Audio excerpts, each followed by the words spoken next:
ये कार्तिक पूर्णिमा सौभाग्य की वस्तु का जो दान होता है उसको हमारे यहाँ सुहागन नारी के लिए महादान कहा गया। कार्तिक पूर्णिमा का केवल एक दिन स्कंद पुराण में लिखा है, जरा अच्छे से पढ़िएगा कार्तिक खंड। स्कंद पुराण का कार्तिक खंड अच्छे से पढ़ना, जिसमें लिखा है कार्तिक पूर्णिमा के दिन जो सौभाग्यवती नारी, दीपदान होता है शाम को, उसके प्रथम में सुबह से लेकर शाम तक के पहले जो सौभाग्य की वस्तु दान करती है उसका सौभाग्य मेरा कन्हैया अमर करता है। सौभाग्य की सूचक वस्तु दी जाती है, सिंदूर दे दो, कुंकू बिंदी दे दो, सौभाग्य मेहंदी दे दो, तुम्हारा मन पड़े। सौभाग्यवती नारी को सौभाग्य की वस्तु दे। अब आ रही है कार्तिक पूर्णिमा, जिसमें माताएं कार्तिक पूर्णिमा के दिन सिंदूर का दान देती। सौभाग्य वस्तुएं टीकी, बिंदी, चूड़ी आदि चीजों का सिंदूर। तो सबसे पहला कार्तिक पूर्णिमा पर सिंदूर का दान किसने दिया था? राधा जी के महल में एक सुंदर रत्ना रहती थी, जिसका नाम था रत्ना। बड़ी सुंदर सखी थी मां। समझ लेना कि कार्तिक पूर्णिमा पर सौभाग्य वस्तुओं का दान क्यों है और सबसे पहले किसने दिए। राधा जी के महल में एक रत्ना आया करती थी और राधा जी के जो वस्त्र होते थे उनको धोना, साफ करना, और राधा जी की जितनी मंजरियां होती थी, सखियां होती थी, सबका वस्त्र ले जाना, साफ करना, धोना, उनको लेकर आना, फिर उसको घड़ी कर रख कर। रत्ना का नित्य नियम, महल से आती, वस्त्र लाती, फिर लेकर चली, और 24 घंटे जितना समय वस्त्र धोती, जितने समय वस्त्र का साफ करती, उतनी देर राधा नाम का स्मरण करते हुए प्रतिदिन राधा जी के वस्त्र धोना, मंजरियों के वस्त्र धोना, सब एकत्रित कर, साफ कर, घड़ी बना, स्वच्छ कर, महल कर। आज रत्ना ने क्या देखा कि जब वस्त्र रखने के लिए गई ना, तो राधा अकेली बैठी, वस्त्र रखा, जाने लगी। राधा जी ने बुलाया, ए रत्ना इधर आओ जरा। रत्ना जी बोली, हाँ राधा।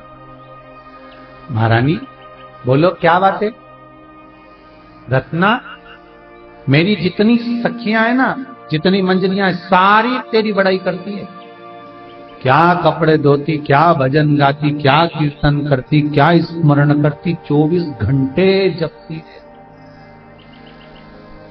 तेरे बारे में बहुत सुना, तू रोज महल में आती है, अटारी में आती है, पर मुझसे मुलाकात नहीं हो पाती। मैं बड़ी प्रसन्न हूं रत्ना, मांग तुझे क्या चाहिए बोल। रत्ना बोली, आज कार्तिक की पूर्णिमा है, दीपदान के लिए मैं जा रही हूं, मैं क्या मांगू तुमसे?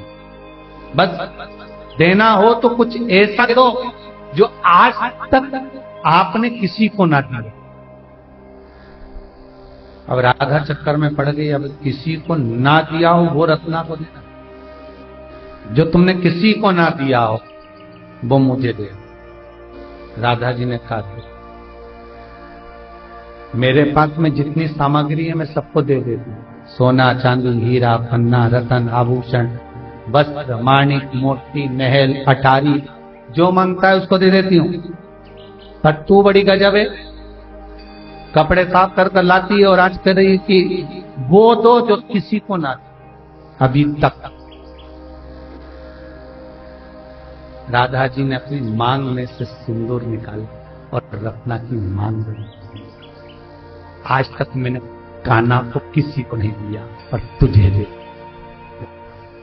मांग के सिंदूर को निकालकर राधा अपनी सखी रत्ना जो वस्त्र धोती है उसकी मांग में डाल देती। सब कुछ बांटा मैंने, पर कृष्ण को नहीं बांटा।